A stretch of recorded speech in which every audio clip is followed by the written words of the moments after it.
Chapter 84 पागल औरत। इतनी महंगी चमचमाती कार में जाने की वजह से उनके पास रास्ता पूछने के लिए लोगों की कमी बिल्कुल नहीं थी। लोगों की मदद से वो जल्द ही उस इंसान के घर तक पहुंच गए जिसे वो नॉर्दर्न घाट्स में ढूंढ रहे थे। जगह बहुत ही अजीब सी थी।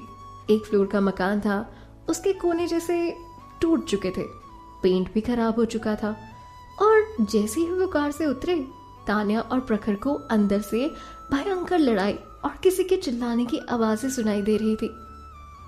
वहां पर एक मिडिल एज कपल एक बेचारे आदमी को बुरी तरह से डांट रहा था। कह रहा था जिसे पिछले महीने तुमने कहा था इस महीने दोगे और अब तुम कह रहे हो कि अगले महीने दोगे।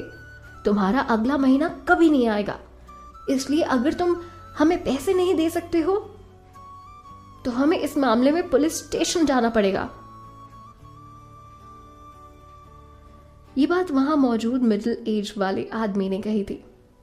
उसका कद बहुत छोटा था पर उसके चिल्लाने के तरीके से वो बहुत लंबा चौड़ा सा लग रहा था।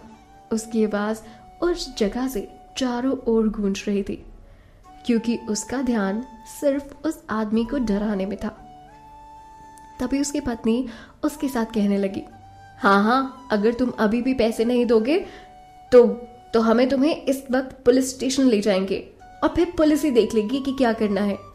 ये तो बिल्कुल भी मत सोचना कि तुम इस उधार को आसानी से जाने दोगे या इससे बच जाओगे, क्योंकि तुम्हारे पास पैसे नहीं है। ऐसा तो नहीं हो सकता। मुझे नहीं पता तुम क्या करोगे, पैसे कहाँ से लाओगे, कुछ भी करो, कैसे भी करो, हमें हमारे पैसे दो। वो आदमी आत्मसम्मान का घूंट पीते हुए उससे भीख मांगने लगा।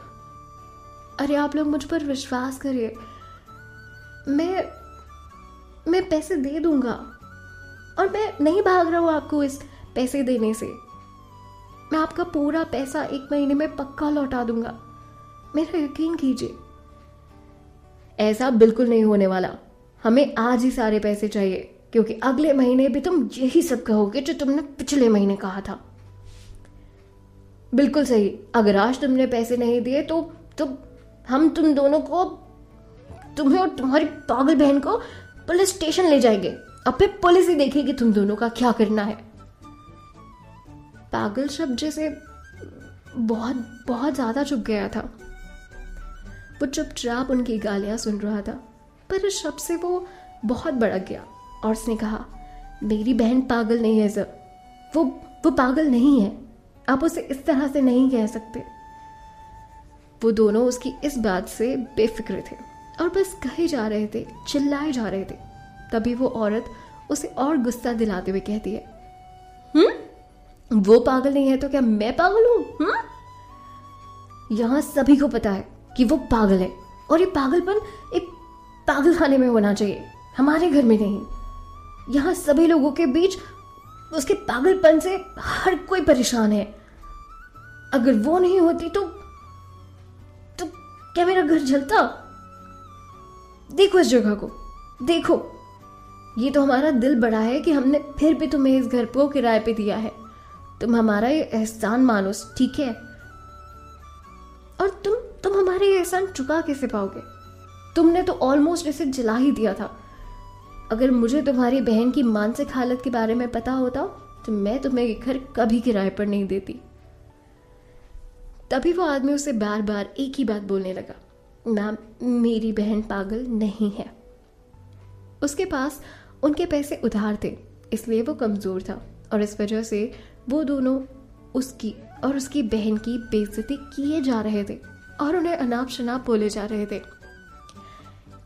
ये कहना सच होगा कि उसको दी गई गालियां और बेइज्जती से कोई फर्क नहीं पड़ रहा था, पर उसकी बहन के बारे में कहा गया एक एक शब्द और उसकी बेइज्जती उसे बर्दाश्त से बाहर थी और वो ये बर्दाश्त नहीं कर पा रहा था क्योंकि उसके अलावा उसका इस जिंदगी में और कोई नहीं था। पर उसके पास बेचारगी की तरह उन्हें इस बात का जवाब देने के अलावा और कुछ भी नहीं था। ओए! तभी अंदर से अचानक एक औरत के चिल्लाने की आवाज आई। आवाज सुनकर वो आदमी अंदर चला गया। मिडिल एज कपल इस बात को इतनी आसानी से नहीं जाने देने वाले थे। जब उन्होंने उस पागल लड़की की आवाज़ सुनी तो उन दोनों को बहुत गुस्सा आया। तभी वो उन दोनों को वहां से निकलने की पूरी कोशिश करते हुए उन पर चिल्लाने लगे, सारांश, अभी अभी अपनी उस पागल बहन को लेकर यहां से बाहर निकलो। हमें अपना घर खाली चाहिए और हम तुम्हें यहां से सीधे पुलिस स्टेशन लेकर जाएंगे।